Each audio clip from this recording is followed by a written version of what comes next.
Frères et sœurs, aujourd'hui nous allons courir ensemble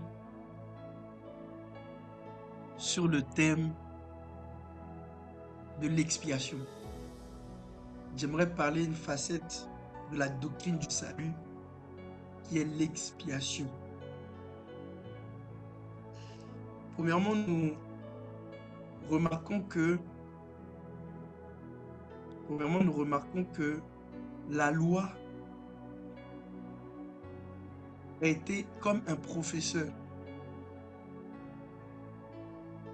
qui nous montre que nous avons besoin d'un sauveur, que nous avons besoin de Christ. J'essaie de résumer rapidement.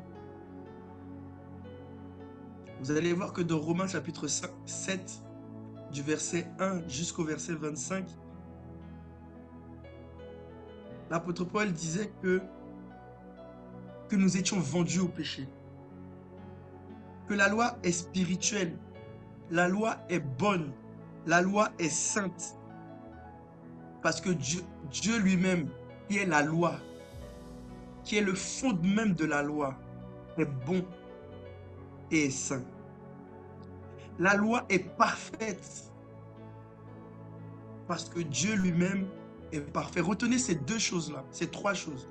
La loi est saine, la loi est bonne et la loi est parfaite. Et quand nous désobéissons à la loi, la rançon, ce qui peut nous expier, ce qui peut nous permettre d'être pardonnés, elle doit être aussi parfaite. Elle doit être aussi bonne. Et elle doit être aussi sainte.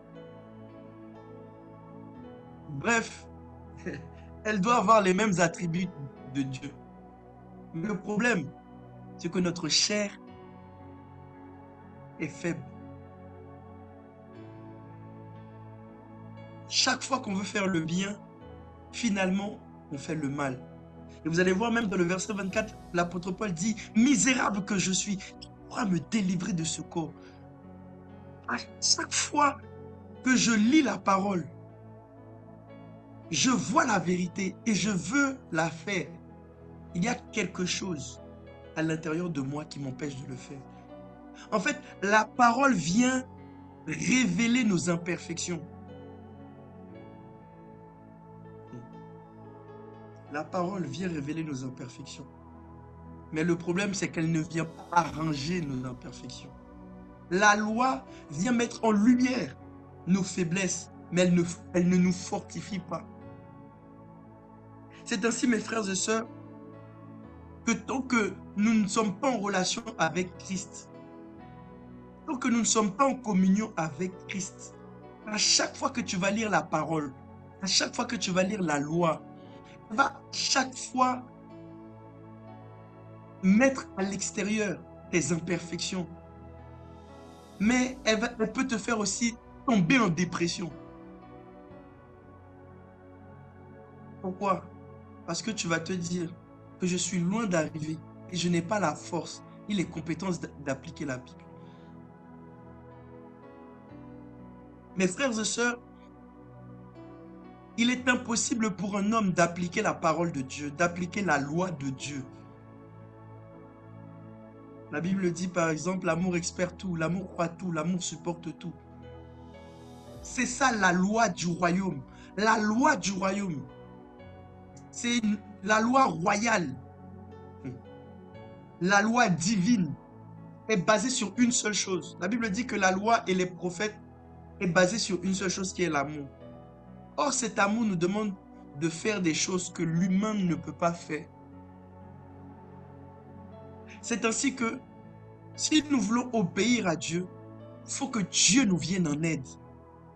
Que ce soit pour prier, que ce soit pour nous sanctifier, même pour nous repentir, même pour demander pardon à Dieu, pour que Dieu vienne nous pardonner, il faut que Dieu nous vienne en aide.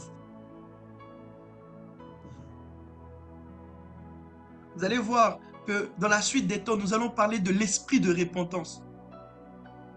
Il y a un certain niveau quand tu es tellement tombé dans le péché, tu es tellement tombé plus bas,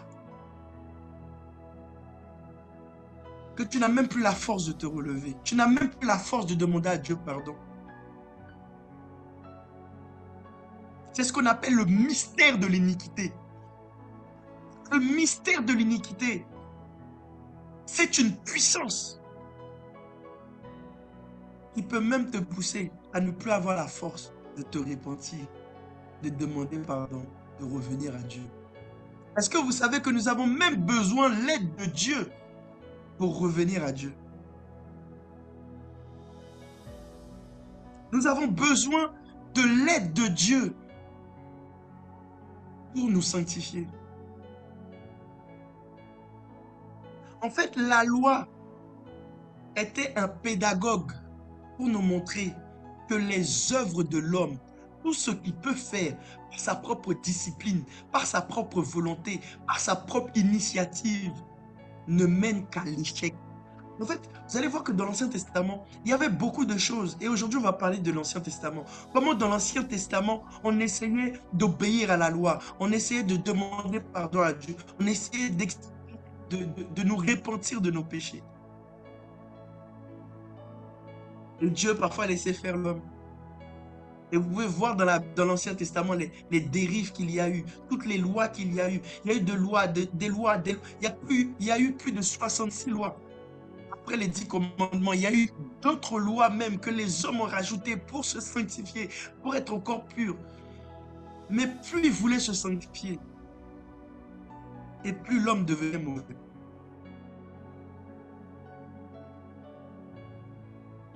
Avoir le désir de se purifier, avoir le désir de faire le bien, c'est une bonne chose. Mais si tu veux que le bien que tu veux faire, si tu veux l'accomplir, l'amener à la perfection, faire un bien fait, il faut que tu t'appuies sur la grâce de Dieu. Il faut que tu te bases sur... Si tu veux avoir une foi parfaite, il faut que tu te bases sur la puissance du libérateur. C'est pour ça que l'apôtre Paul disait, je me glorifie de mes faiblesses. Parce que quand je prends conscience que je suis faible, c'est alors que ta puissance maintenant peut se libérer. En fait, la loi a été établie pour que nous puissions nous rendre compte que nous sommes faibles et que nous avons besoin d'un libérateur. Nous avons besoin du oint, du Christ. Christ veut dire oint et son onction. Nous avons besoin de l'onction. Nous avons besoin de la puissance de Dieu. En fait, s'il n'y avait pas la loi, s'il n'y avait pas l'Ancien Testament, pour nous pousser dans nos derniers retranchements, notre cœur, notre âme n'aurait pas eu besoin d'un sauveur. Et c'est là qu'on dit, Seigneur, fais-nous grâce. Je me rends compte, j'ai tout fait, j'ai tout essayé. Je me suis discipliné. J'ai traité durement ma chair. Mais je me rends compte qu'à chaque fois que j'initie quelque chose, j'y arrive pas. Fais-moi grâce. Mes frères et sœurs, j'aimerais lire un passage Rosie, est-ce que tu peux lire, s'il te plaît, Romains chapitre 2, versets 11 à 16. Là où la Bible je vais vous montrer que la Bible dit que tous sont coupables, que ce soit juif ou païen. Que tu aies la loi, tu es coupable. Que tu n'aies pas la loi, que tu sois païen, tu es aussi coupable. Est-ce que tu as trouvé le passage? Je n'arrive pas à le trouver. Comment? J'arrive pas à le trouver. C'est dans le 3e point. Il y a le premier, il y a le deuxième, le 3e point. Il a dit Romains chapitre. Romains chapitre 2, versets 11 à 16.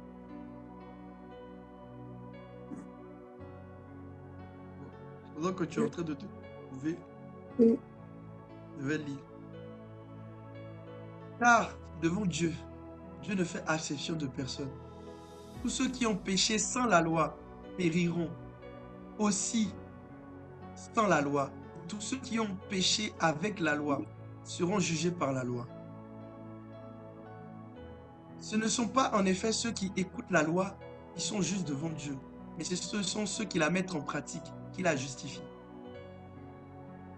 Pour les païens qui n'ont pas point la loi, font naturellement ce qu'est prescrit la loi, ils sont en eux-mêmes, ils sont en eux-mêmes, ou ils ont quelque chose en eux-mêmes, une loi pour eux-mêmes. Verset 15, il dit, ils montrent que l'œuvre de la loi est inscrite dans leur cœur, leur conscience rend témoignage et leurs pensées s'accusent et les défendent de tour à tour. C'est ce qui paraîtra au jour où, selon mon évangile, Dieu jugera par Jésus-Christ les actions secrètes des hommes. Mes frères et sœurs, l'apôtre Paul est en train de mettre une évidence. Ceux qui connaissent la loi seront jugés, condamnés par cette même loi. Pourquoi? Parce qu'ils l'écoutent mais ne la mettent pas en pratique. Comme il y a beaucoup de chrétiens, beaucoup de croyants, que dis-je, qui écoutent des enseignements, qui écoutent la parole de Dieu mais ne cherchent pas à les mettre en pratique. Mais il dit maintenant, que ferons-nous? Et les païens? Parfois on pose ces questions-là. Et les païens, ceux qui n'ont jamais entendu l'évangile. La Bible dit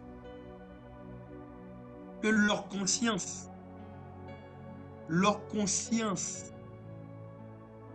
est une loi en eux-mêmes.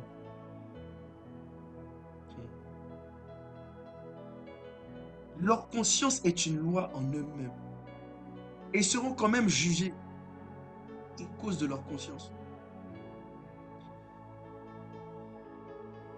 Regardez, la Bible dit dans Romains 3, versets 9 à 20, mais je vais juste lire le verset 10. La Bible dit, « Il n'y a point de juste, même un seul.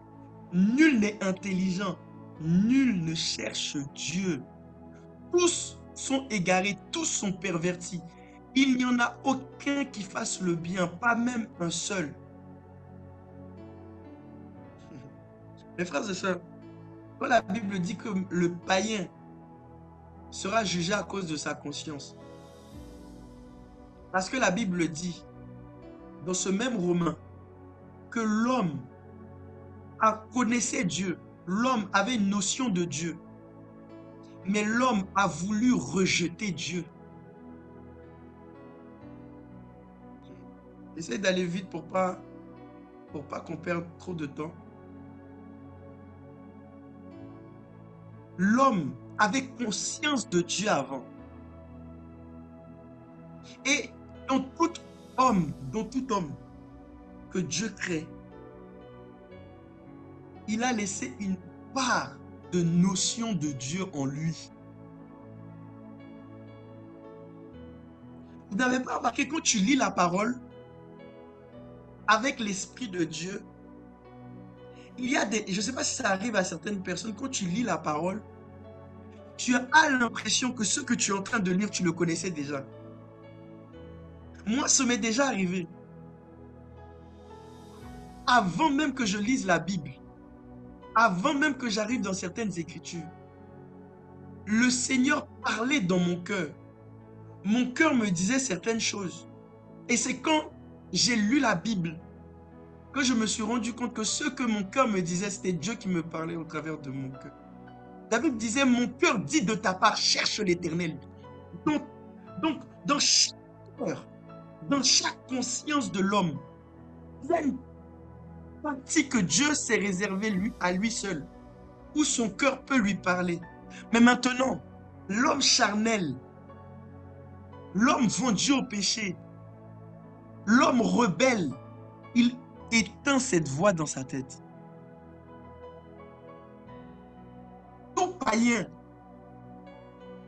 a une conscience qui s'active à un moment donné. Et si Dieu existait? Nous tous ici, nous l'avons eu. Nous tous ici, que ce soit en écoutant l'évangile, que ce soit en étant dans nos pensées, nous avons eu cette voix dans notre tête, dans notre conscience qui nous ont dit, et si Dieu existait? Nous, par la grâce de Dieu, nous sommes ouverts à cette voie. Nous sommes ouverts à cette loi. Et petit à petit, Dieu a commencé à nous parler. La Bible dit que personne ne peut venir à Dieu si Dieu ne l'attire. Dieu attire, mais Dieu ne force pas l'homme à venir vers lui. Il a besoin aussi de notre propre volonté. Satan tire. Mais Satan ne peut pas forcer quelqu'un, il a besoin de ta volonté.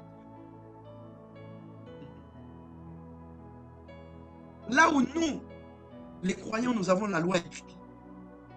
Les païens ont une voix, ont une loi qui les parle dans leur conscience. Et parfois, il peut éteindre, étouffer cette voix. Mais au commencement, tout homme avait la connaissance de Dieu, savait que Dieu existait. Mais l'homme, en fait, le plus grand péché, j'essaie de vous emmener quelque part. La loi, là, le plus grand péché, c'est le fait de ne pas vouloir reconnaître l'existence de Dieu. De ne pas reconnaître l'existence de Dieu et de ne pas chercher à le connaître. En fait, c'est ça la plus grande, transgression de la loi. C'est le plus grand péché. C'est la raison pour laquelle l'homme va aller en enfer. Et il y a 10 minutes que Dieu m'a expliqué. Or, l'une des raisons pour lesquelles l'homme lui-même va lui-même causer sa propre perte. Je vais doucement. La Bible dit dans Romains chapitre 1, verset 19 à 20. Je vais lire le verset 20. La Bible, verset 19, il dit, car ce qu'on peut connaître de Dieu est manifeste pour eux. Dieu les ayant fait connaître. En effet, les perfections invisibles de Dieu, sa puissance éternelle, sa divinité, se voient à l'œil nu. Depuis la création du monde. Ça veut dire que depuis l'origine, Dieu s'était déjà révélé à l'homme. Ça veut dire que depuis la création de l'homme, l'homme était conscient qu'il y avait un Dieu qui existait. Mais plus les années passaient, et plus l'homme voulait se rebeller contre Dieu, jusqu'à arriver dans notre temps où il y a certains chrétiens qui ont oublié la culture de Dieu. C'est comme si, moi je suis d'origine haïtienne. Mes parents sont nés en Haïti. On avait une culture, on avait des principes. Et puis mon père, ma mère, fuit Haïti et ne veut plus rien connaître d'Haïti. Et qu'est-ce que mes parents vont faire? Ils vont déménager, ils vont venir en France. Et mes parents ne vont jamais me parler d'Haïti. Ou s'ils me parlent d'Haïti, ils vont me dire des choses fausses sur Haïti. Ils ne voudront pas que je parle créole. Ils vont me parler français. Ils vont m'inculquer la culture française. Et puis, vu que je n'ai pas été éduqué dans ces choses, je vais transmettre la même chose à mes enfants. Jusqu'à un moment, mes enfants vont même nier même l'existence d'Haïti. Jusqu'à un moment, on ne se souvient même plus qu'il y avait un pays, qu'il y avait une culture haïtienne. C'est ce que Dieu est en train de dire dans ce passage. Il dit, dans la création, tout début de la création, c'était évident pour l'homme que Dieu existait. Mais au fil du temps, la race humaine fait un travail dans la conscience d'oublier, de vouloir oublier la notion de Dieu. Regardez dans le verset 28, dans Romains 1, à partir du verset Romains 1, à partir du verset 25. La Bible dit, ils ont changé la vérité de Dieu en mensonge. Je vais même prendre le verset 21. Il dit, en ayant connu Dieu, ils ne l'ont point glorifié comme Dieu. C'est-à-dire qu'ils ne l'ont pas reconnu. Ils ne veulent plus le reconnaître comme Dieu parce qu'eux-mêmes sont devenus des dieux. Et puis, ne lui ont point rendu grâce, mais ils ont égaré leurs pensées, leur cœur, sans intelligence, et étant plongés dans les ténèbres. Eux qui ont changé la vérité de Dieu en mensonge, c'est-à-dire qu'ils ont culte aux enfants, à leur postérité, à leur génération, que Dieu est un menteur. Ils ont donné une mauvaise image de Dieu, que Dieu est une fiction, que Dieu est une philosophie, que Dieu est un mythe. Et ils ont adoré et servi la créature. Et ils ont dit, tu vois, Dieu, le Dieu que nos arrière-parents, c'est un mythe. Voici nos dieux. Hein. C'est le bois, l'or, l'argent. C'est nous-mêmes. Il dit, ils ont commencé à adorer la créature au lieu du créateur. Ça veut dire qu'il dit, nous-mêmes, nous sommes des dieux. Et regardez verset 28, il dit, comme ils ne se sont pas souciés de connaître Dieu, Dieu les a livrés à un sens réprouvé pour commettre des choses indignes entre eux. Et vous savez pourquoi Dieu? Vous allez même voir un peu plus en bas, l'apôtre Paul dit par la suite, c'est pour cela qu'ils sont sans excuse. Dieu considère qu'il a déjà fait sa part. L'homme est sans excuse. La Bible dit qu'il les a livrés à leur sens réprouvé. Vous savez pourquoi? Pourquoi Dieu nous a livrés au péché? C'est pour que tellement le péché détruit l'homme, que l'homme maintenant prie à Dieu pour que Dieu vienne le récupérer. C'est le schéma du salut. Comme le fils prodigue qui a voulu renier son père. Il a voulu prendre son héritage alors que de base, c'est quand le père meurt qu'on prend son héritage. Quand il a pris son héritage, il est parti indirectement, il était en train de dire à son père que tu es mort à mes yeux. Il est parti. Et le père l'a laissé partir. Le père l'a livré au monde. Et puis il est devenu comme un porc. Et puis il a voulu revenir.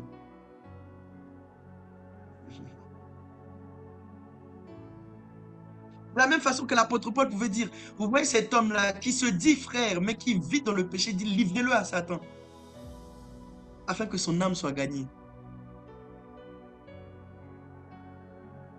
Le plan du salut, c'est que Dieu a recyclé, utilisé les erreurs de l'homme pour donner une leçon à l'homme, pour lui faire comprendre qu'en réalité, c'est dans ma présence. Je ne te privais pas de quelque chose.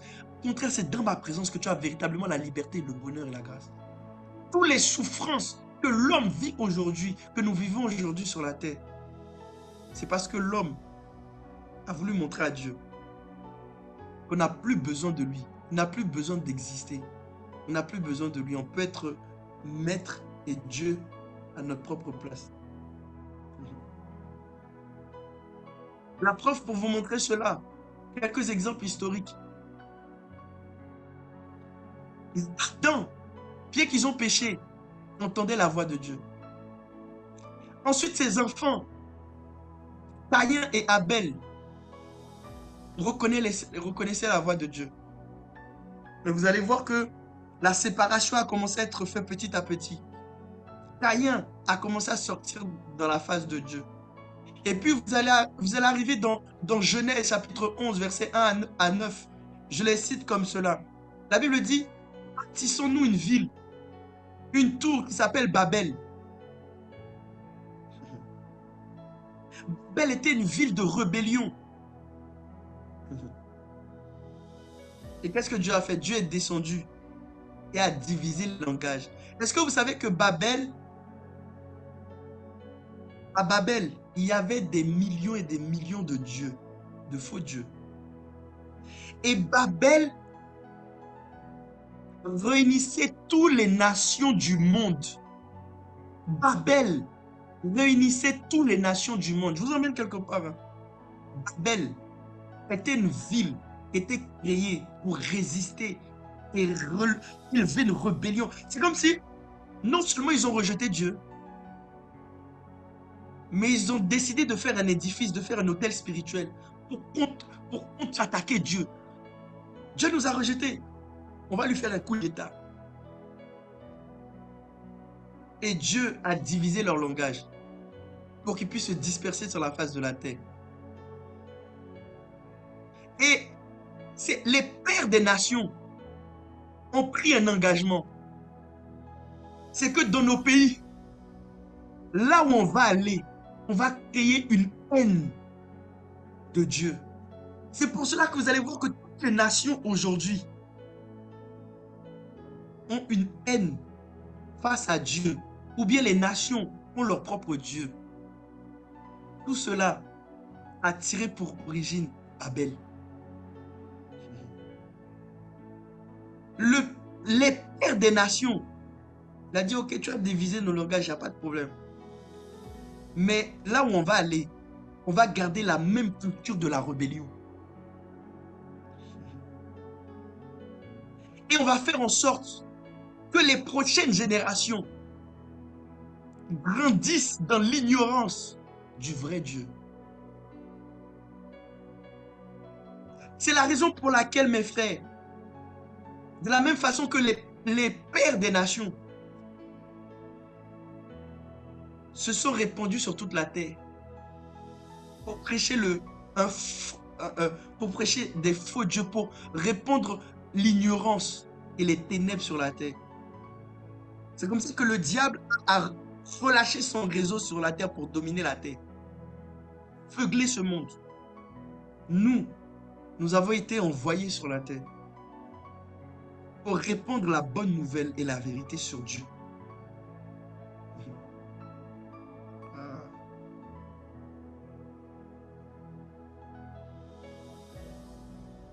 C'est pour cela que si nous ne comprenons pas le salut, nous ne pratiquons pas la vérité. La Bible dit dans Luc chapitre, vous aurez le temps de lire, dans Luc chapitre 12, versets 47 et 48. La Bible dit qu'on sera jugé d'un plus grand nombre de coups. Pourquoi? Parce qu'on a connu la volonté de Dieu et on ne l'aura pas mise en pratique. Celui qui était ignorant, celui qu'on a endoctriné dans le mauvais sens, celui qu'on aura prêché une mauvaise doctrine, une fausse doctrine, la doctrine du péché. On les a enseigné la pratique du péché. La Bible dit, il sera jugé, il sera frappé de moins de coups en enfer que celui qui avait connu la volonté de Dieu, mais qui ne l'a pas fait. Parce que connaître la parole, écouter la parole, on va nous demander des comptes à la fin. Je suis revenu dessus parce que le Seigneur me disait que c'était important que vous puissiez connaître, après la chute, comment le péché s'est répandu après. Il y a des personnes, comme j'ai dit, qui cherchent Dieu, mais qui cherchent Dieu dans l'erreur, dans l'ignorance. Ils ont des ténèbres en eux. Il y a, surtout en France, il y a un peuple qui s'est révélé, le peuple des Lumières, le siècle des Lumières. Ce siècle des Lumières qui disent qu'ils avaient la lumière, c'est eux qui ont fait en sorte d'attaquer le christianisme, d'attaquer l'évangile, de faire la séparation entre l'église et la politique, l'influence même dans la nation. Soi-disant, ils étaient en train de donner la lumière. Une lumière qui emmène l'ignorance de Dieu. Chaque génération, il y a des apôtres qui s'élèvent, des apôtres de Satan qui s'élèvent pour soi-disant donner une lumière. Mais une lumière ténébreuse. Une lumière qui nous éloigne de Dieu. Une autre chose que j'aimerais dire, tout à l'heure, je me suis dépêché pour l'écrire. Dieu m'a dit, mon fils, tu sais, le plus grand péché de l'homme, c'est quoi? Le plus grand péché de l'homme, c'est de ne pas croire que j'existe. Or, Dieu m'a dit, écoutez bien, nier mon existence en tant que créateur, c'est nier et rejeter leur propre existence. Je répète.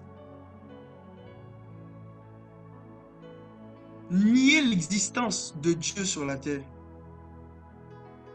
Nier l'existence de Dieu dans l'univers. C'est nier et rejeter aussi sa propre existence. La Bible dit, honore ton père. Ça veut dire source, ça veut dire Abba. Il dit, honore tes lèvres, reconnais ton père. Tu auras une longue vie. C'est une promesse qui est certaine. Mais la Bible dit, celui qui déshonore son père ou bien ses parents, sa lampe va s'éteindre. Pourquoi? Parce que les parents sont une source.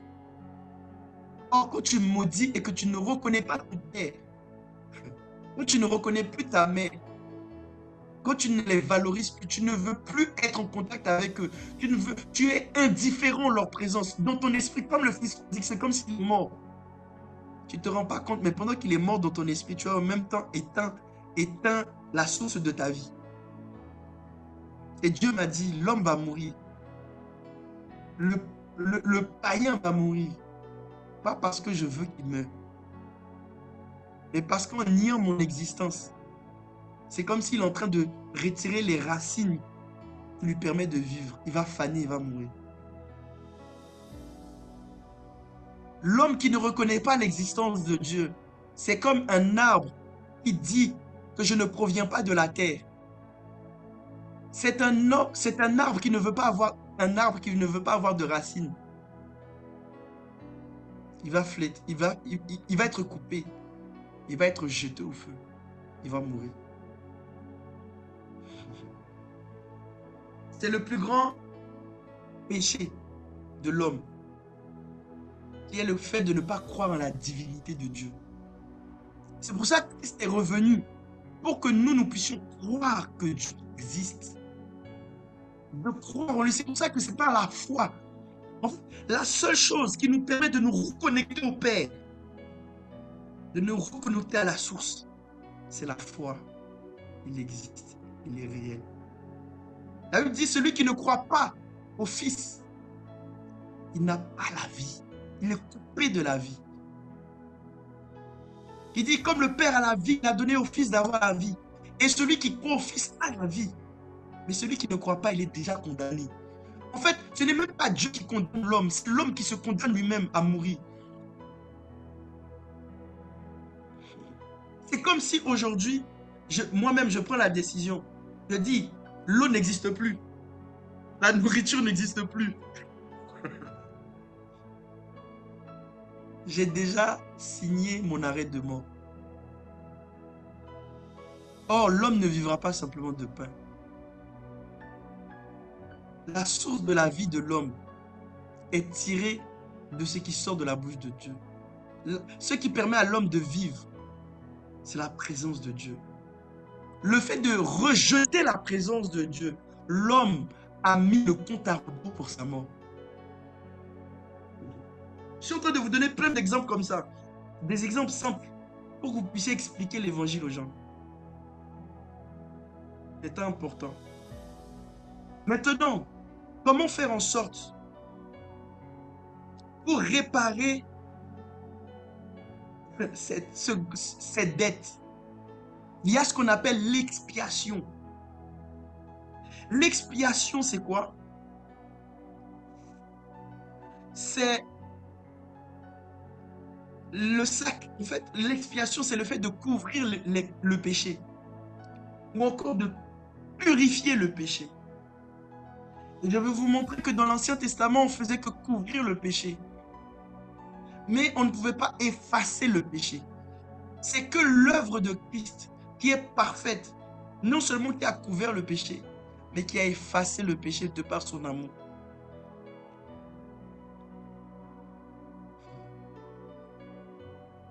L'expiation fait un rite pour apaiser la colère de Dieu.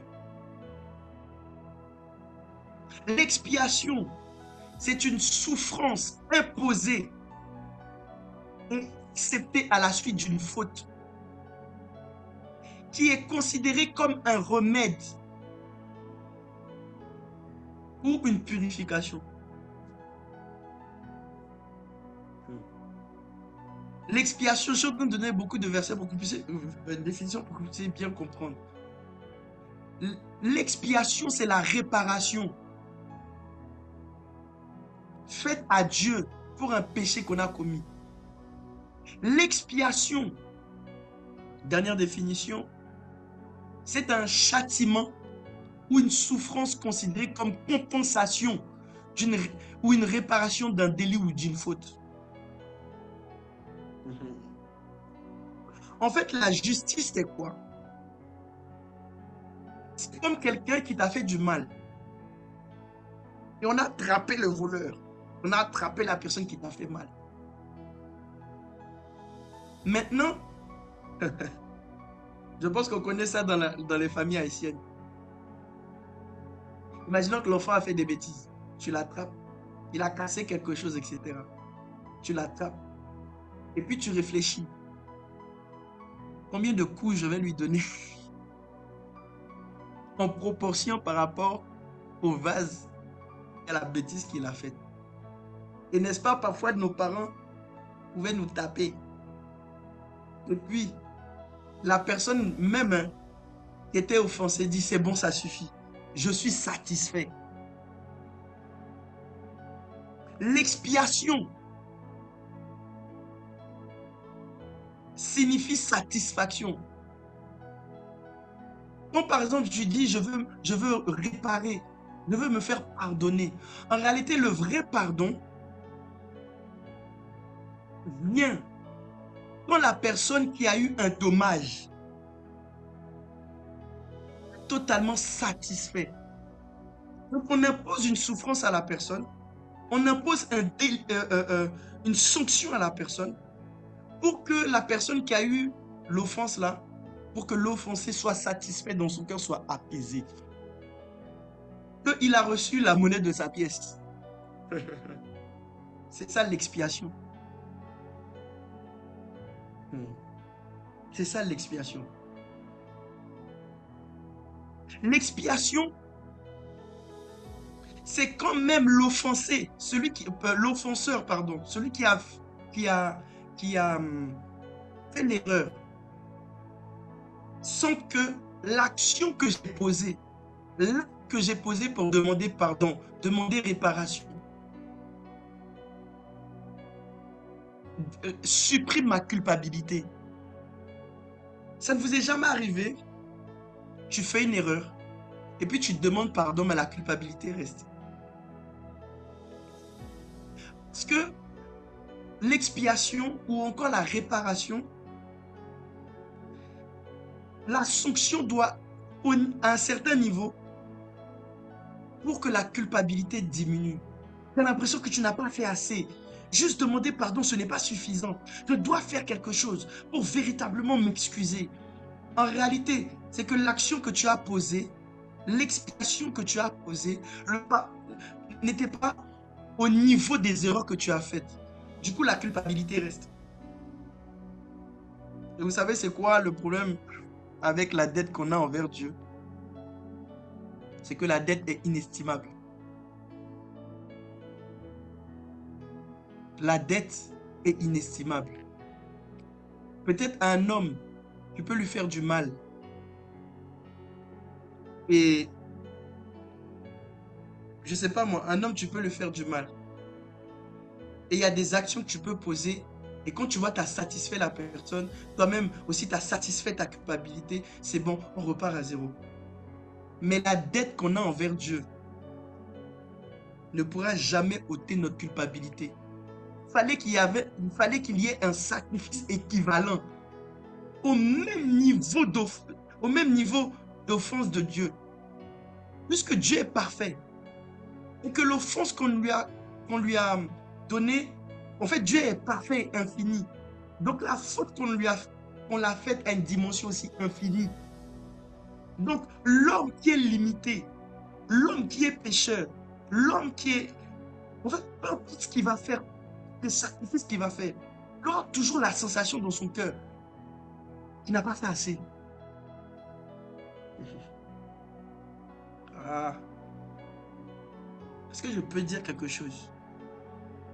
Il y a certaines personnes, vous sentez que vous devez payer le prix. Il y a un prix que tu dois payer pour être dans la présence de Dieu, pour que tu sois intime avec Dieu. C'est parce que tu n'as pas bien compris le salut. Je vous décharge en même temps d'une culpabilité. Il y a des culpabilités que tu as parce que tu n'as pas bien compris l'œuvre de la croix. Il n'y a aucune discipline, aucun sacrifice qui te rend juste pour que tu sois intime avec Dieu, pour que Dieu t'utilise. Christ a déjà payé le prix. Quoi? C'est son sang que nous pouvons avoir accès à lui à cause de tes œuvres. Que je peux vous dire quelque chose? Peu importe le nombre de jeûnes, de prières, de sacrifices que tu peux faire pour Dieu, ça ne va pas augmenter l'amour qu'il a pour toi. L'amour qu'il a pour toi, ce n'est pas le sacrifice que tu payes qui augmente l'amour de Dieu pour toi. C'est le niveau de sacrifice de Christ. Donc en réalité, l'amour, en fait, il y a certaines personnes, vous n'arrivez pas à ressentir l'amour de Dieu pour vous parce que vous n'êtes pas conscient du prix et du sacrifice que Christ a eu à la croix. Plus vous allez connaître la profondeur, le poids du sacrifice de Christ pour vous, c'est alors que votre cœur va être ouvert pour recevoir l'amour de Dieu. J'ai aimé que mon père spirituel disait, tu n'as rien à donner à Dieu, tu n'as aucune vie à donner à Dieu. D'ailleurs, quand j'ai médité sur le salut, on ne donne pas sa vie à Dieu, on reçoit la vie de Dieu. Je répète, on ne donne pas sa vie à Dieu, on reçoit la vie de Dieu. Vous allez voir dans la Bible ne dit pas donner votre vie, la Bible dit que vous devez recevoir la vie. Or, pour que ton cœur soit apte, soit préparé pour recevoir la vie et l'amour de Dieu manifesté, palpable, si tu veux recevoir une gloire, un certain niveau de gloire, il faut que tu sois conscient du prix qui a été payé à la croix. Alors, j'aimerais expliquer ça de façon simple. Rosie, est-ce que tu peux me préparer, s'il te plaît, Matthieu chapitre 18, versets 23 à 35, qui va être le texte vraiment sur qui je vais m'appuyer pour justifier ce que je suis en train de dire. Alors, l'expiation, c'est quoi? Comment Dieu nous déclare juste?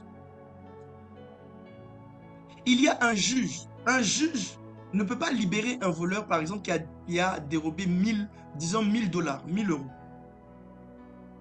Au moins qu'une autre personne ait sa rançon. Parfois, quand il y a certaines personnes qui sont emprisonnées, ils doivent rester un certain temps en prison. Et en même temps, ils doivent payer une dette financière. Donc, tant qu'on n'a pas payé cette dette, on ne peut pas sortir de prison. Donc, quelqu'un doit remettre 1000 euros. Parfois même, tu dois remettre la somme que tu as volée avec réparation, avec intérêt. Et c'est à partir de ce moment que le prisonnier peut venir. Et comme je l'ai dit précédemment, Dieu devait se faire rembourser. Dieu devait se faire venger. Dieu devait se faire rétribuer la valeur, l'estime qu'il avait perdue. Or, pour redonner à Dieu la valeur, pour redonner à Dieu la dette qu'on lui doit, il fallait qu'on soit comme lui, saint, juste, fait. Et l'homme ne pouvait pas. Mais Dieu devait rester juste. Donc ça veut dire que le péché, le salaire du péché, c'est la mort. Donc, il devait pratiquer la mort. Mais en même temps, Dieu nous aime. Vous savez, pendant que j'étais en train de méditer, j'étais en train de parler avec Dieu. En fait, Dieu était en train indirectement de montrer à Satan et de démentir Satan et de prouver à l'homme que tu vois, je t'aime. Même quand tu n'as plus rien qui m'attire. Parce que l'homme est parti. L'homme a chuté. Parce qu'il a entendu une parole de Satan qui lui disait que Dieu vous méprise. Dieu est égoïste. Dieu ne veut pas que vous soyez comme lui. Mais même quand on n'avait plus son image, même quand on était devenu pécheur, même qu'on n'avait rien pour plaire, Dieu a prouvé à l'homme que tu vois, en réalité, même quand tu es au plus bas, je t'aime toujours.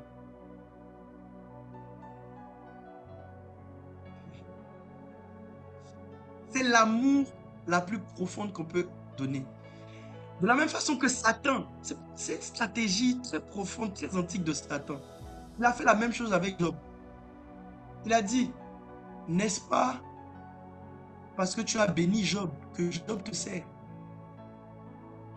Mais le jour où tu vas tout lui retirer, il va te renier en face. Cette stratégie, c'est la même stratégie qu'il a utilisée avec Adam.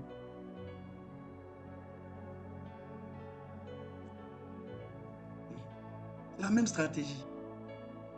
Et le diable veut faire croire à l'homme que de la même façon, regardez, Dieu est égoïste. Moi-même, je voulais être à la même place que lui. Il m'a rejeté. Vous aussi, il va vous rejeter au bout d'un certain temps. Quand je lui étais utile, quand je lui rendais la gloire, quand je faisais toutes ces choses dans le monde pour lui, il n'y a même pas une petite promotion. Au contraire, il m'a fait chuter. Dieu n'est bon qu'à nous utiliser. Je sais qu'il y a des gens qui se sont déjà posé ces questions-là. Dieu ne veut que m'utiliser. Dieu ne veut que m'utiliser pour sa gloire. Dieu veut que m'utiliser. Écoute, Dieu n'a besoin de personne. Si Dieu passe au travers de toi, ce n'est pas parce qu'il a besoin de toi. Mais Dieu aime partager sa puissance. C'est un acte d'amour. L'amour aime partager. Dieu n'a pas besoin de moi.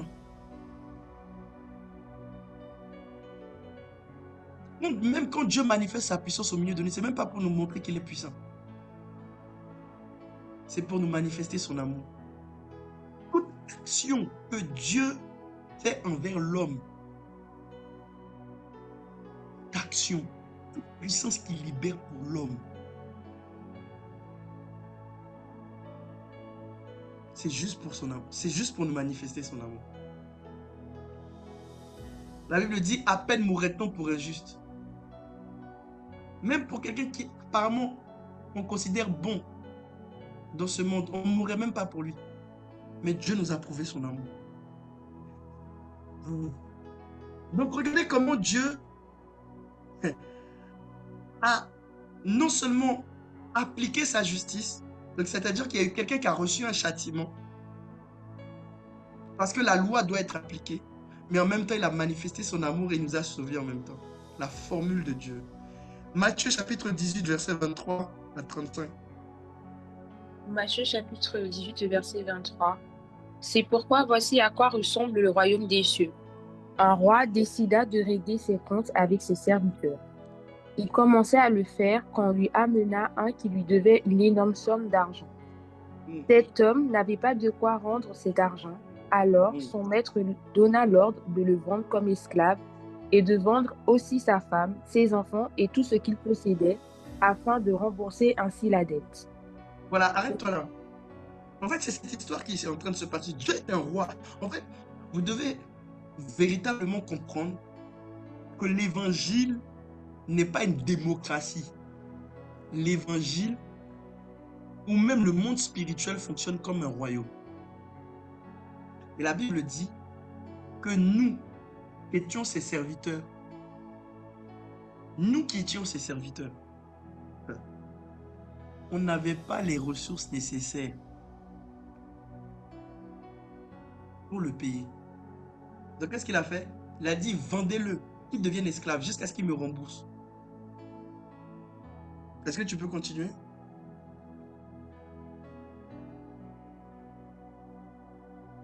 Verset 26.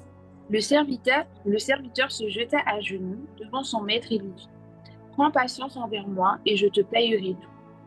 Le maître en eut pitié, il annula sa dette et le laissa partir. Le serviteur sortit et rencontra un de ses compagnons de service qui lui devait une très petite somme d'argent. Regardez qu'est-ce qu'il dit. Il dit, il eut pitié, il eut compassion. Dieu, l'expiation, c'est quand l'homme se répand, quand l'homme reconnaît. L'homme dit, pitié de moi, aie patience avec moi, je vais vous dire quelque chose de très fort. Cause du sacrifice de Christ. À chaque fois que tu viens devant Dieu, tu dis, Seigneur, aie pitié de moi, prends patience avec moi. Je vais te rembourser, je vais me faire pardonner. Rosie, je vais te poser une question. Quand il a dit, prends patience avec moi, je vais te rembourser. Quand il a effacé ses dettes, est-ce qu'il l'avait remboursé véritablement? Non.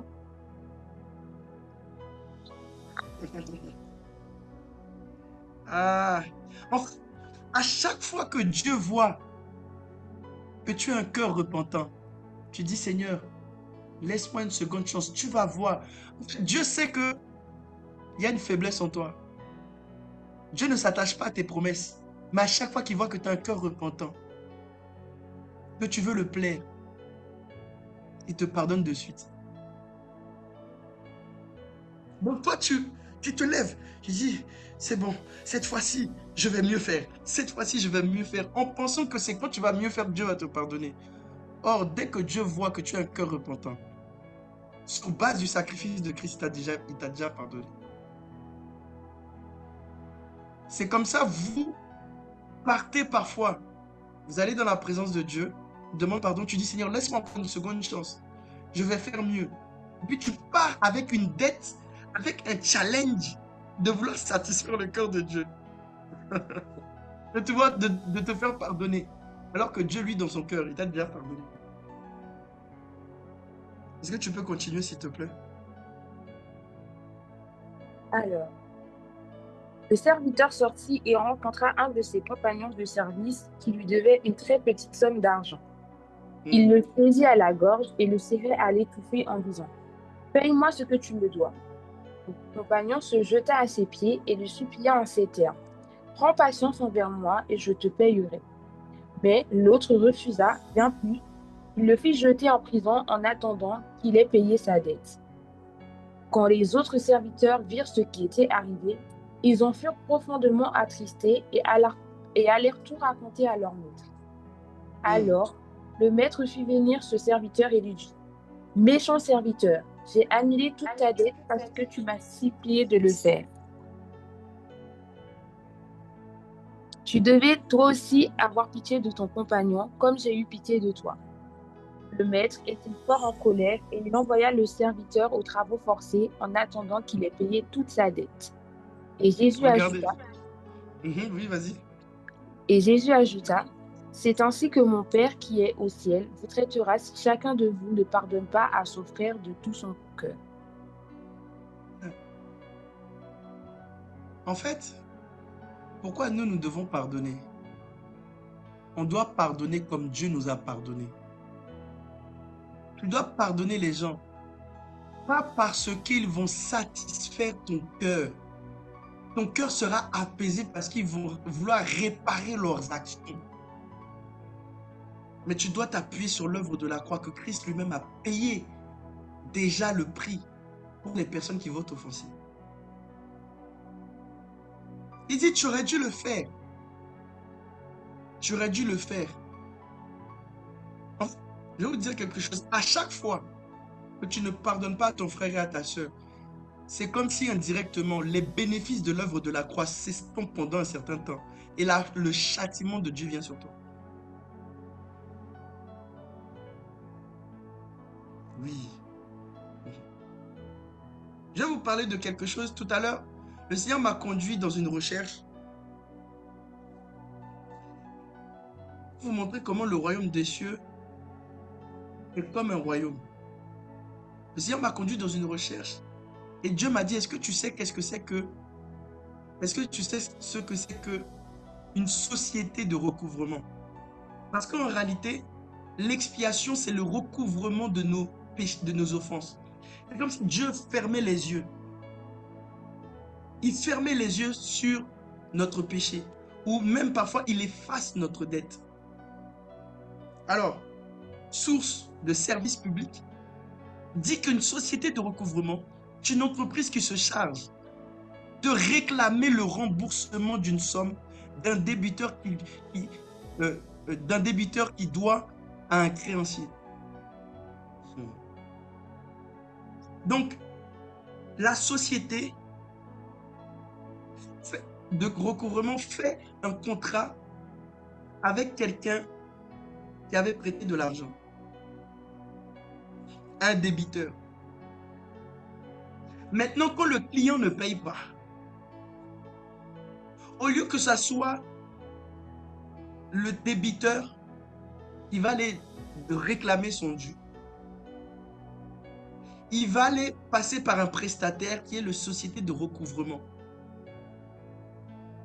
pour qu'il puisse rétribuer, pour qu'il puisse prendre l'argent et redistribuer l'argent et donner l'argent à la personne qui doit récupérer cet argent-là.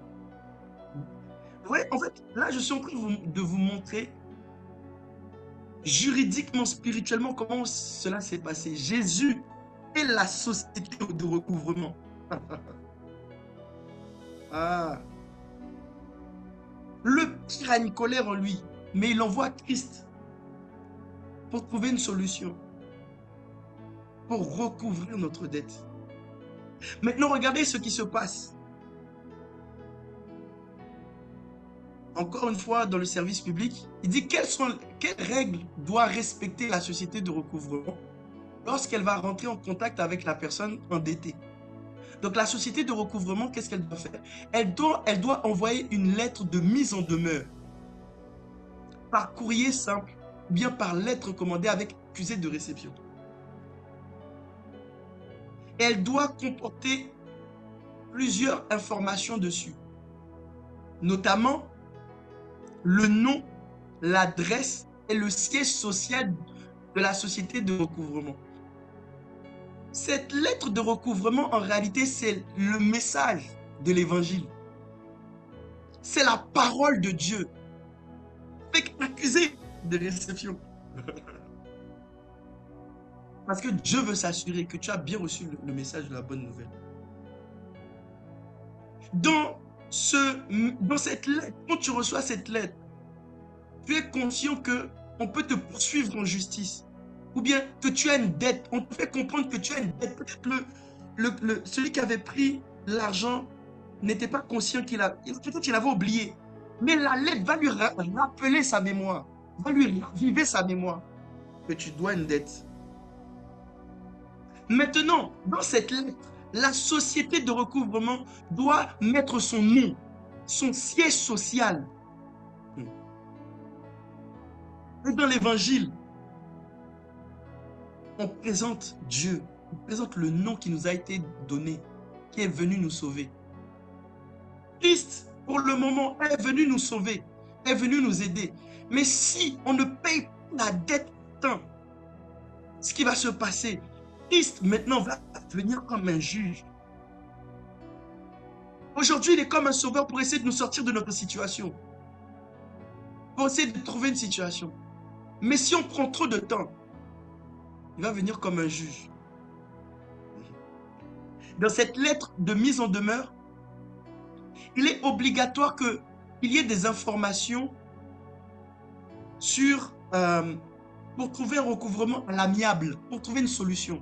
Donc, la société doit proposer des solutions pour que le débiteur puisse rembourser sa dette, peu importe le montant. Et vous savez ce que j'aime aussi, il y a l'adresse, comme j'ai dit tout à l'heure, et le siège social. Et le siège social de notre société de recouvrement est au ciel. Il nous donne l'origine, l'adresse, la localisation, le pays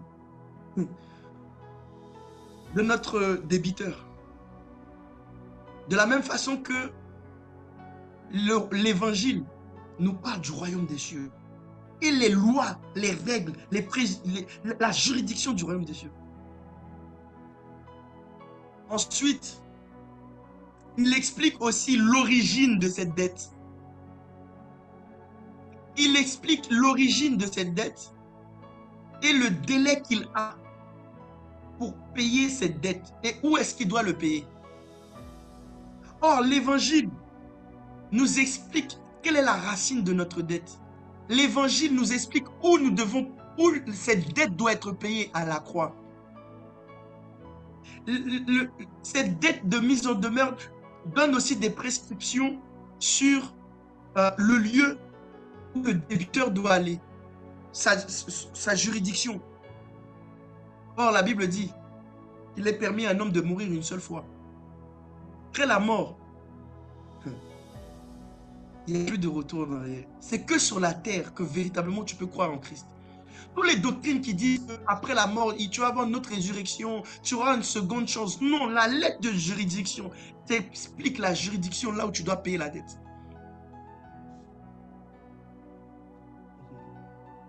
Ensuite, et ce qui est merveilleux, quand j'ai lu ça, j'ai dit Seigneur.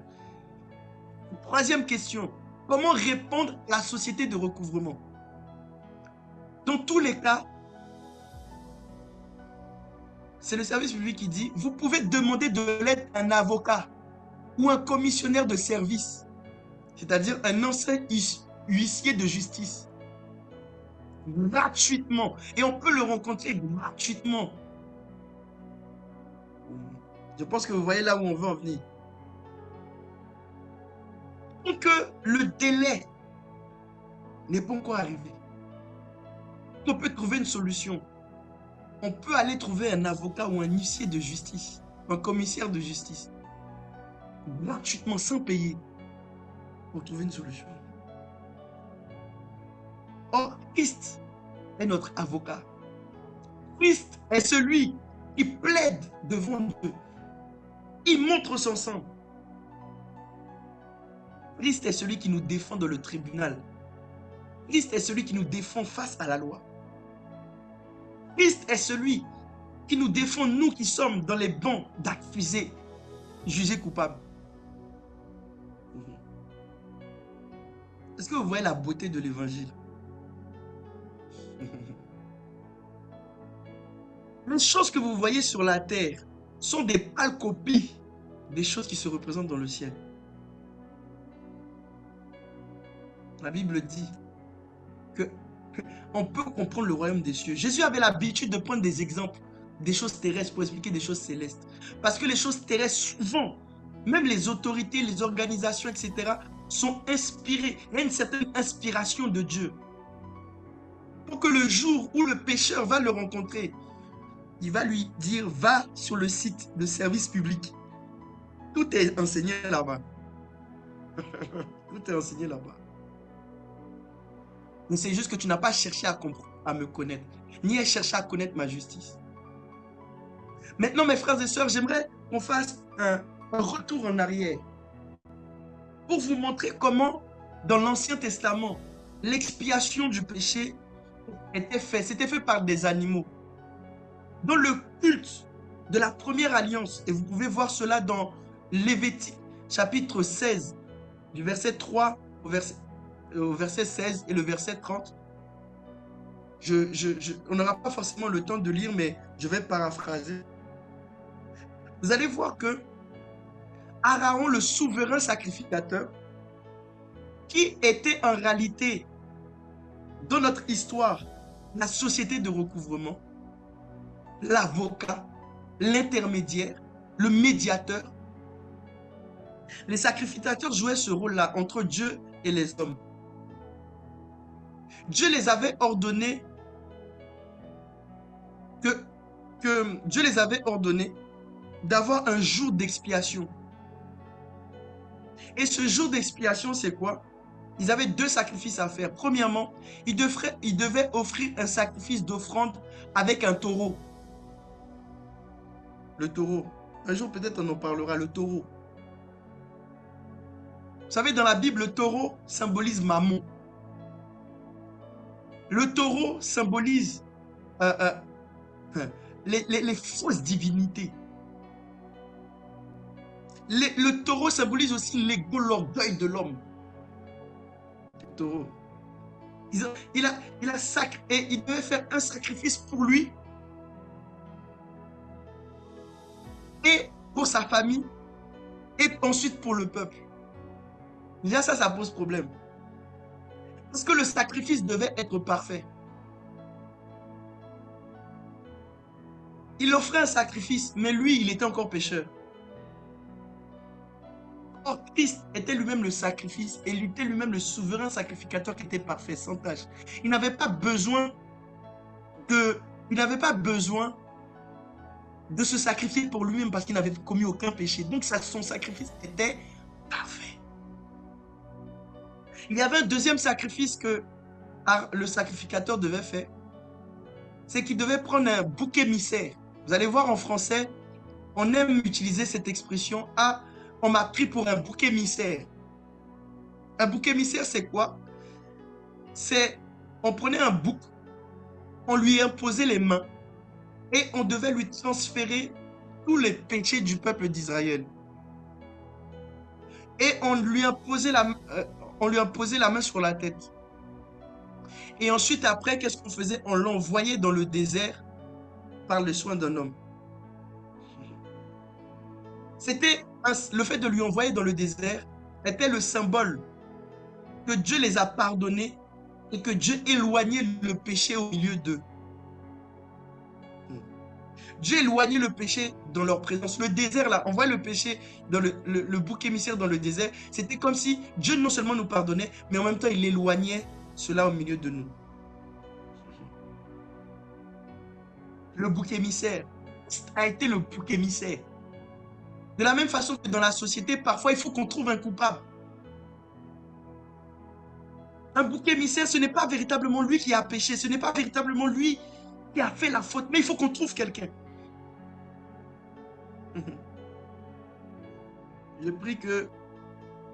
J'espère que pendant ton enfance, tu n'as pas été un bouc émissaire, on ne t'a pas battu pour rien. On ne t'a pas accusé pour rien. Parfois, il y a des personnes qui sont en colère, ils ont besoin d'un bouc émissaire pour déverser leur rage. J'espère que tu n'as jamais été un bouc émissaire. J'espère que tu n'as pas été un prétexte.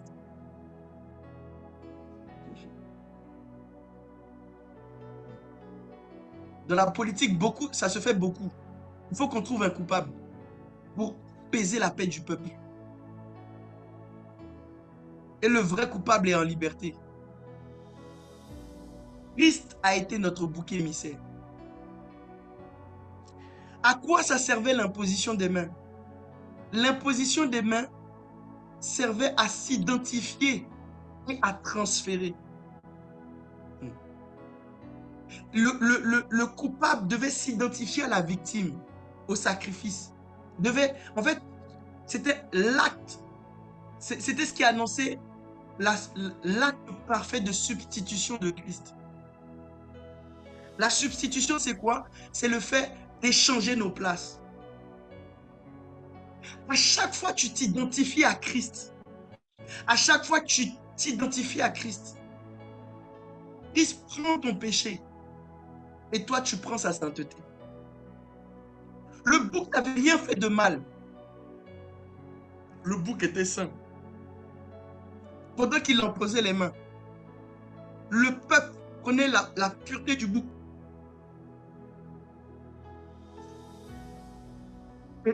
Et le bouc prenait le péché du peuple.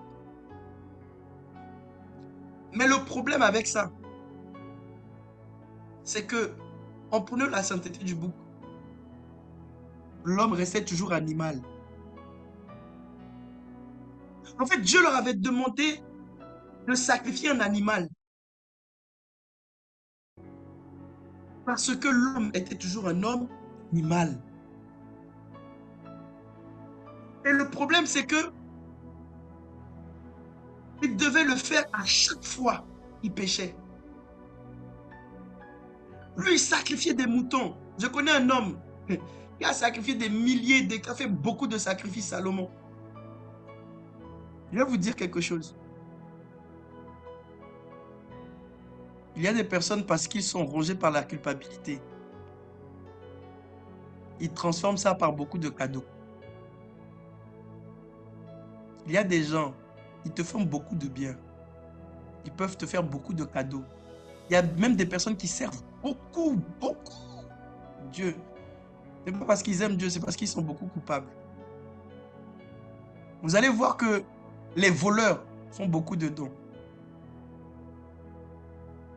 Et de la même façon que dans le temple, on faisait beaucoup de sacrifices. Pourquoi? Parce que malgré qu'on faisait les sacrifices d'animaux, la nature de l'homme ne changeait pas. Et le sang des animaux ne couvrait mais n'effaçait pas. En fait, ça effaçait le péché, mais ça n'effaçait pas la culpabilité dans les cœurs. Ça apaisait Dieu de temps en temps, mais ça n'apaisait pas à long terme les péchés passés, les péchés présents et les péchés futurs. Le sang des animaux était faible. L'expiation. Maintenant, il y a 3 éléments qui devaient accompagner l'expiation. Il y avait 3 standards de Dieu pour que l'expiation soit acceptée.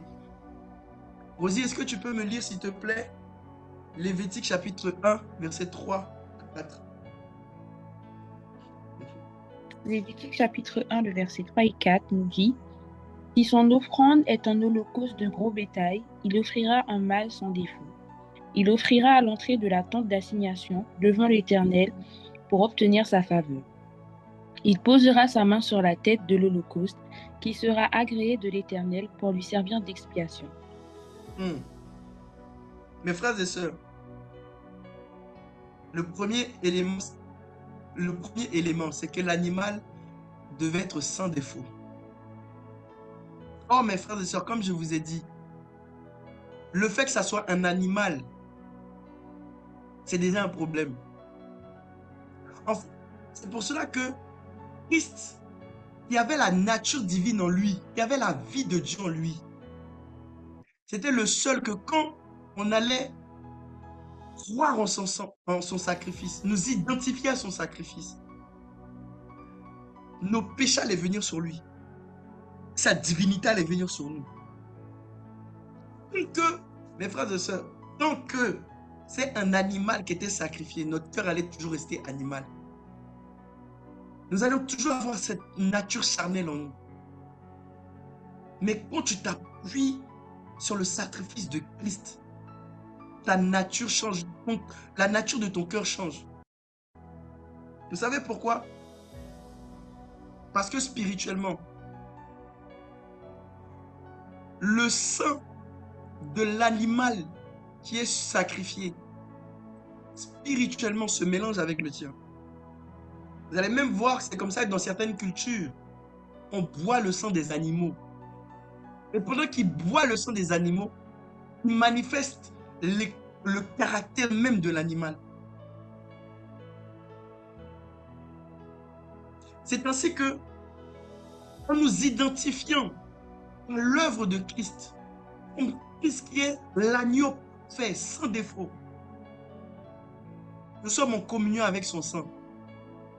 Et son sang nous donne les attributs de Dieu, son caractère. Le cœur d'un agneau. Il nous donne le cœur de Dieu, les vertus de Dieu. J'aimerais avancer le deuxième point. C'était l'imposition des mains. L'imposition des mains signifie être transféré, passer ou être porté. C'est l'action de poser ou bien d'étendre la main sur quelqu'un pour le bénir, pour le guérir ou bien pour le transférer un pouvoir. De transférer un pouvoir. Et vous allez voir cela dans Lévitique 4, versets 27 à 31. Mes frères et sœurs, quand Christ était allé à la croix, la main de Dieu était sur lui. La main de Dieu était sur lui. Dieu était en train de lui imposer les mains. Il était non seulement en train de recevoir le péché des gens, nos péchés, Mais Dieu est en train de lui imposer les mains pour lui transférer un nouveau pouvoir. Et nous identifier à lui.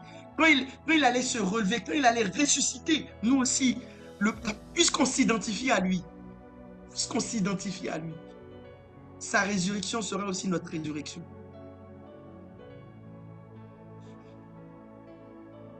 J'aimerais dire quelque chose de très fort de la substitution.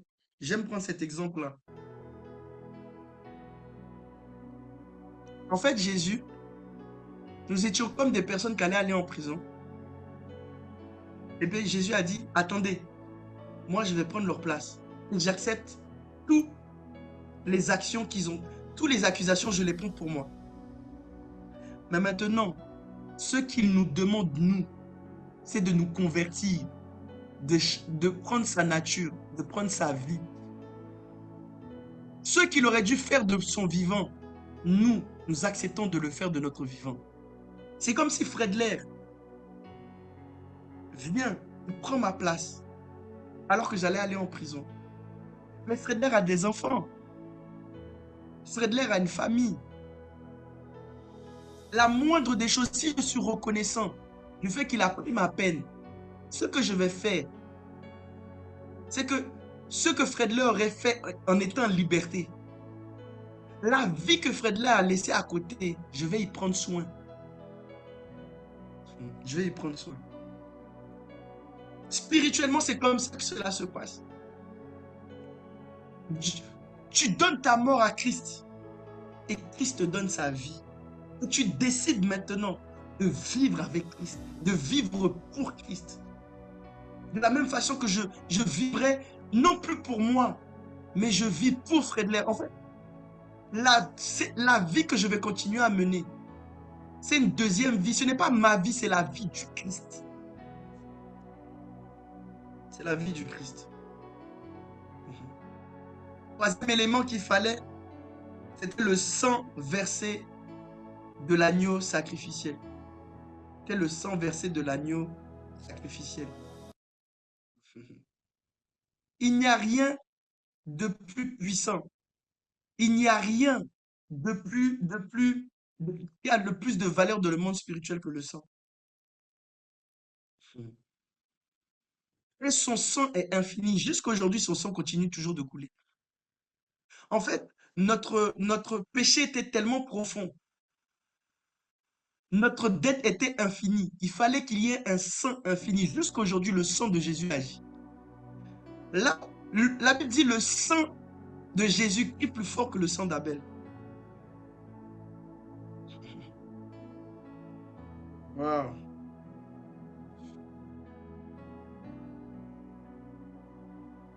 Je vais chuter parce que mon temps est arrivé.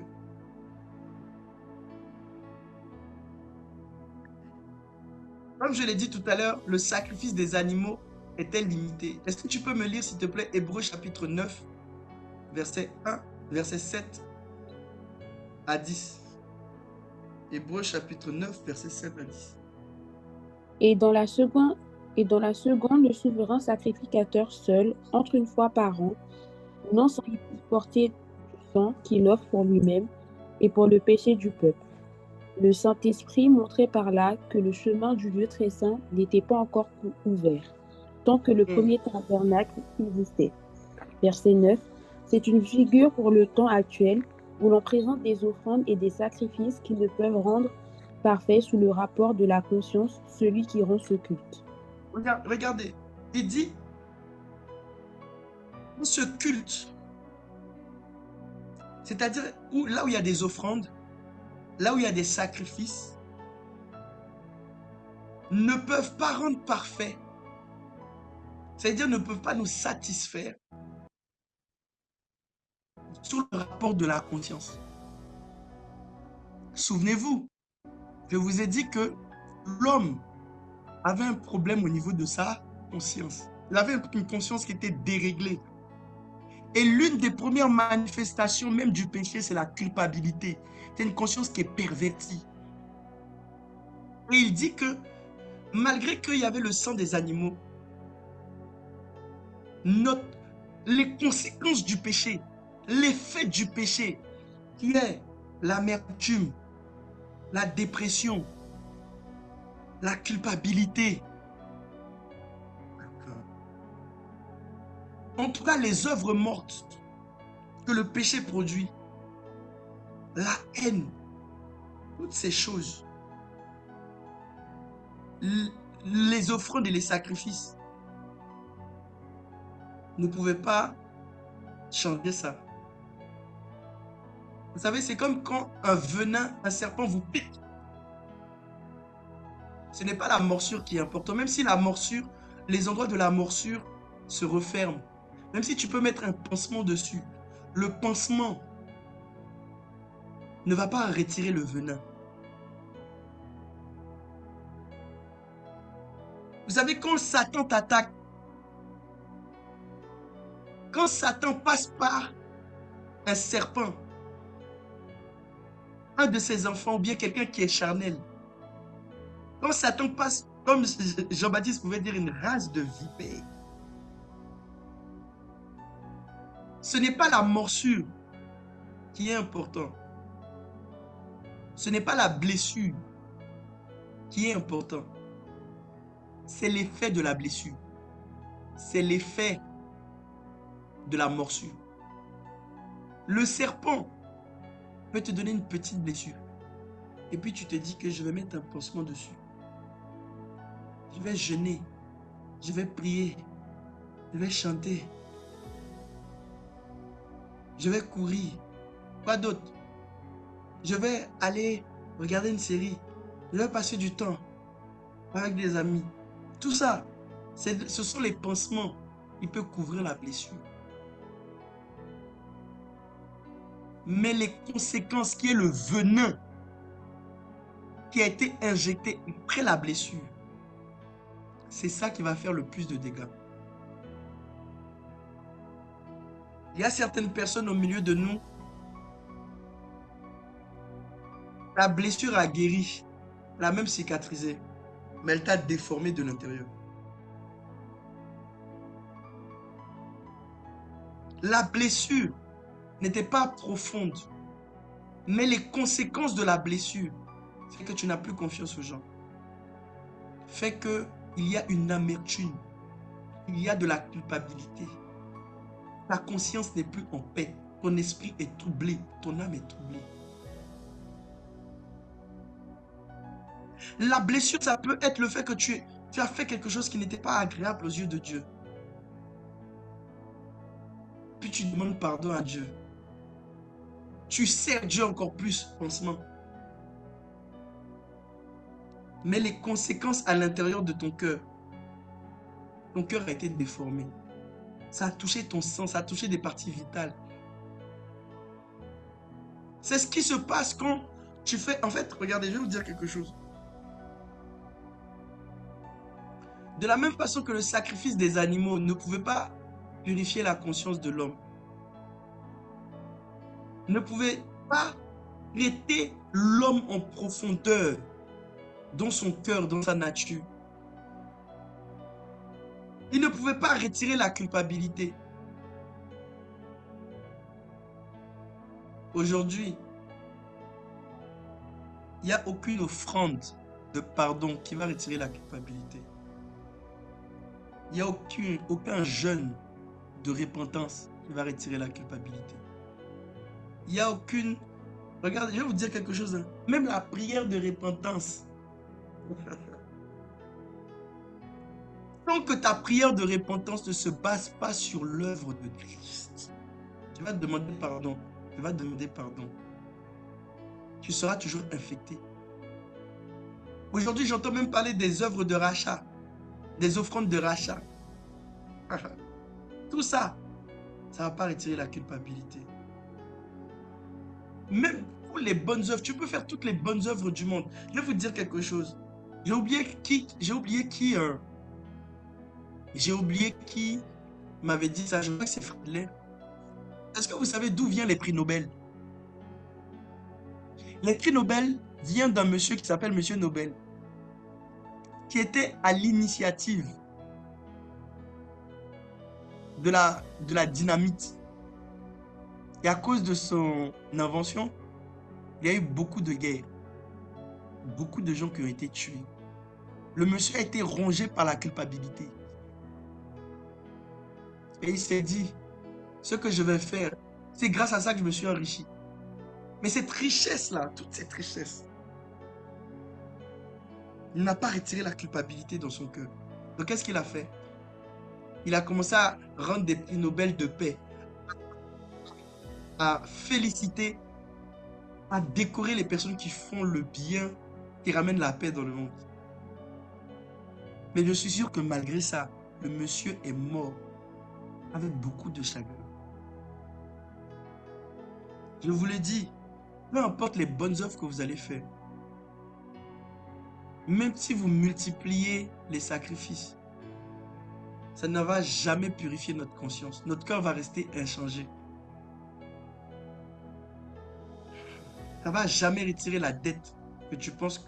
Ça ne va jamais satisfaire ton cœur, en fait. Maintenant, le seul sacrifice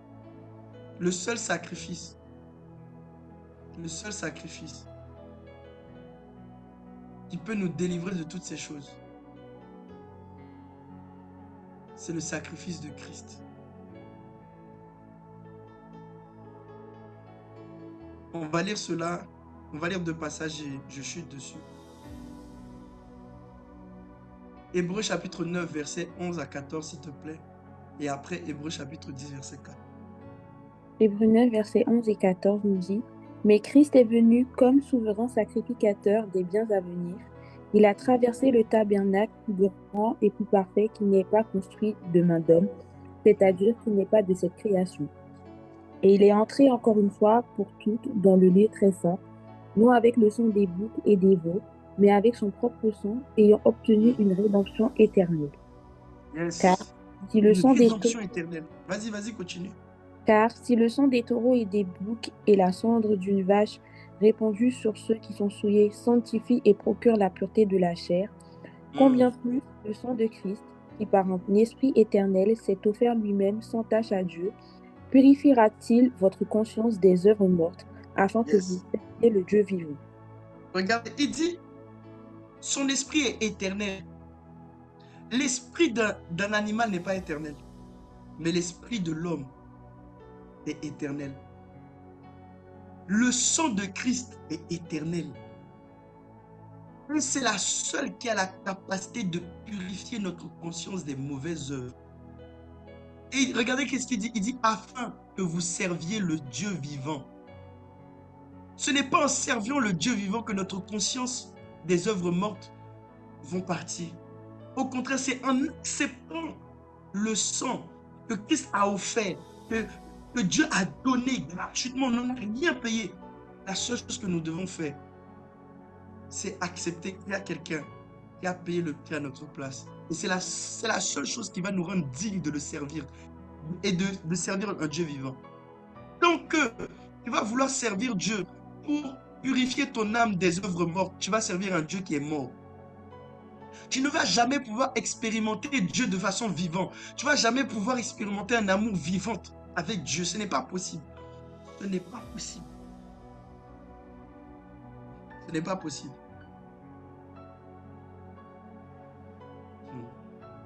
Vas-y, est-ce que tu peux lire Hébreux 10, verset 4?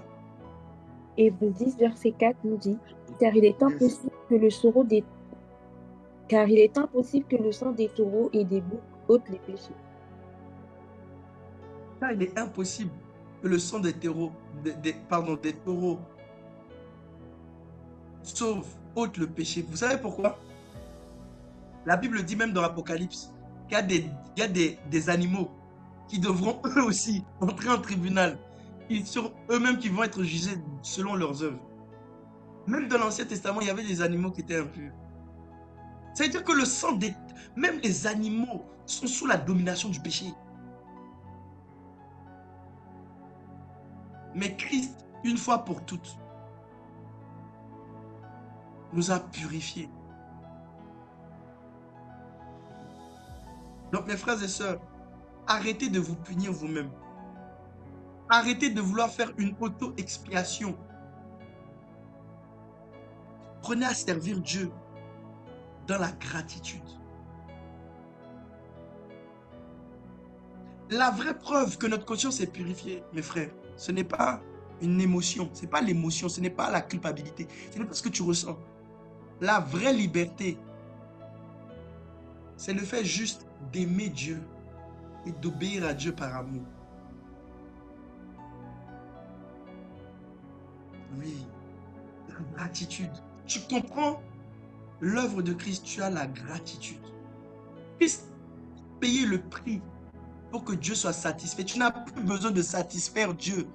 Est-ce que tu m'entends? Tu n'as plus besoin de satisfaire Dieu. Ce que Dieu veut, c'est ce qu'il a toujours désiré que l'homme fasse pour lui dès le commencement. Dieu voulait que l'homme l'aime volontairement et ait une relation avec lui, c'est tout. Christ a déjà payé. Il a déjà payé l'expiation. Toute la dette énorme. Je sens qu'il y a des poids qui commencent à tomber. Il y a des personnes qui s'étaient imposées des lois, des personnes qui, en fait, il faut te discipliner, mais il faut te discipliner par amour. Il ne faut pas te discipliner pour faire des records de prière, des records de jeûne, de records pour satisfaire Dieu. Souvent, quand tu fais ça, c'est pour satisfaire ta propre chair, pas pour satisfaire Dieu. Quand tu sens un certain niveau de satisfaction là, ce n'est même pas toi. Ce n'est même pas toi. Ce n'est même pas, comment dire, ce n'est même pas pour Dieu, c'est pour toi. Moi, je me souviens une fois, ça faisait longtemps que je n'avais pas eu un temps profond avec Dieu. Je me souviens, je me suis assis, j'ai ouvert ma Bible, j'ai senti une gloire descendre sur moi, une pression descendre sur moi, j'ai commencé à pleurer. Et puis j'ai entendu la voix de Dieu qui me dit, ça fait longtemps que je t'attendais. Vous avez une vraie relation avec Dieu, il ne te félicite pas par le nombre de sacrifices que tu fais pour lui. Il est en joie parce que tu fais tout cela par amour. Quand tu aimes quelqu'un, tu ne vas pas dire, t'as vu, je suis resté 2 heures avec toi. T'as vu, j'ai fait tel sacrifice. T'as vu, je t'ai offert tel cadeau. T'as vu, j'ai payé ça pour toi. Non, tu ne te vantes pas de ça. Pourquoi? Et tu ne présentes pas ça. Pourquoi? Parce que c'est naturel, tu le fais par amour. Donc, mes frères et sœurs, si je peux résumer le tout, et vous aurez le temps de... Je vais vous donner les passages, parce que je ne veux pas trop déborder. Vous avez vu, je suis devenu plus... Ah, la justification se résume à ce que, de un, il couvre nos péchés. Je vais juste dire à Rosie je vais énumérer les points, et puis Rosie va lire, et puis vous aurez le temps de méditer dessus. De un, la justification couvre nos péchés. Est-ce que tu peux lire Psaume 32, verset 1? Je vais au moins finir sur ça.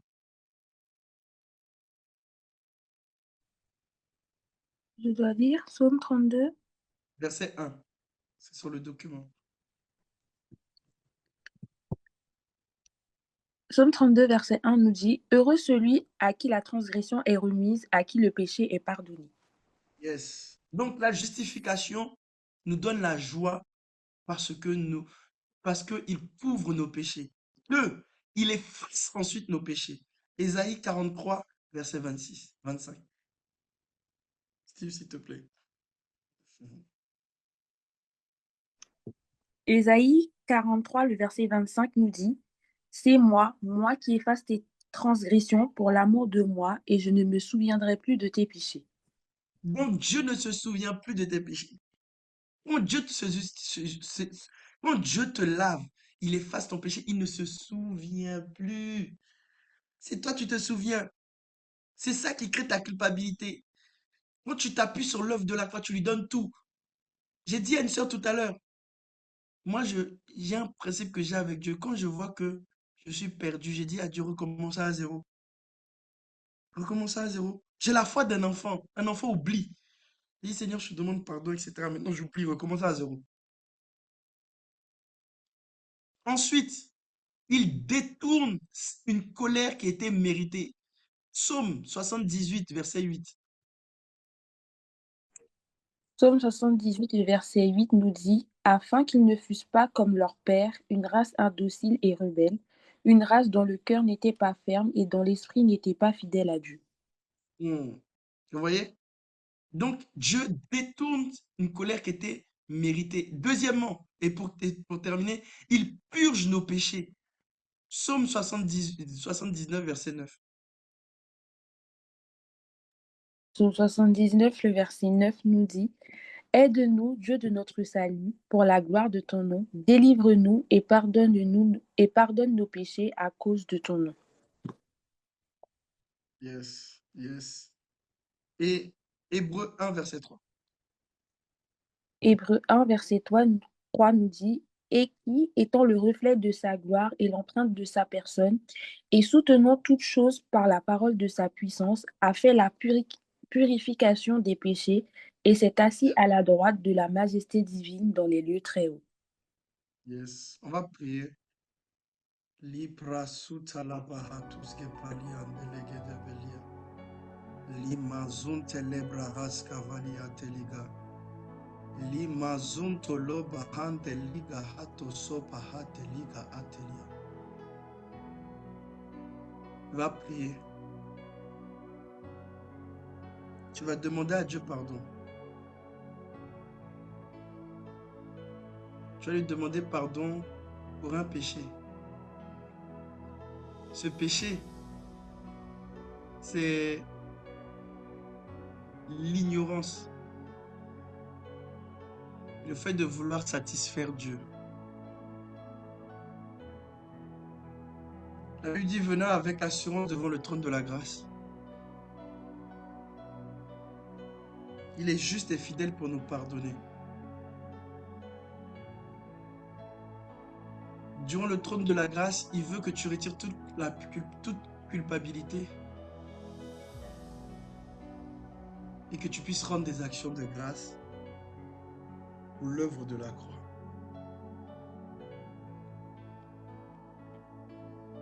Plus j'avance dans le Seigneur, plus je me rends compte que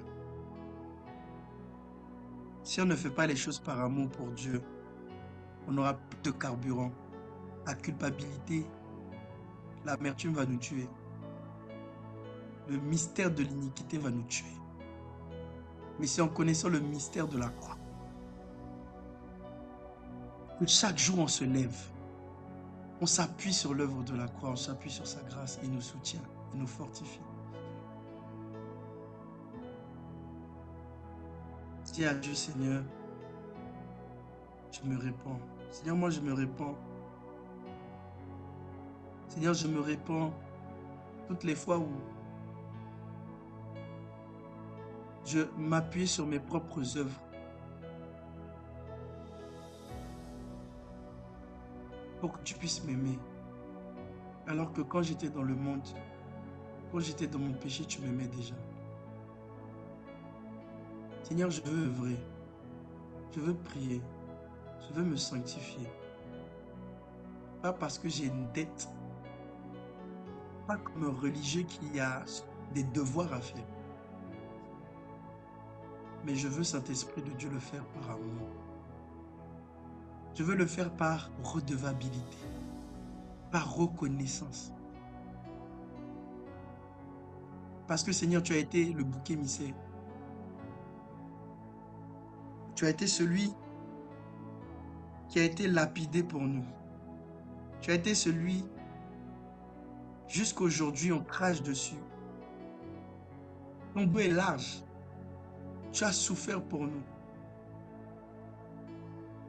Jusqu'à aujourd'hui, on dit de n'importe quoi sur toi à cause de nous. Le châtiment que nous devions recevoir, le châtiment qui nous donne la paix, à nous est tombé sur toi. Ce qui me donne la paix aujourd'hui dans mon cœur, ce qui me donne la paix aujourd'hui dans ma conscience. Toi, tu as subi les insultes, le crachat.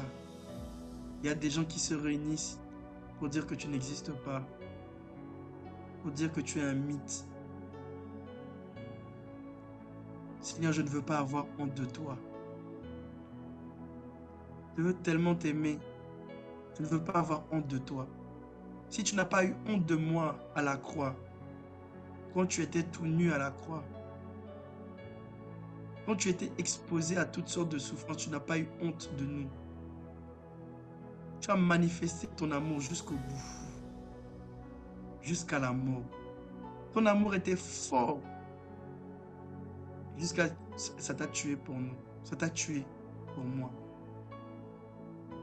Saint-Esprit de Dieu, permets-nous d'être conscients de ton amour.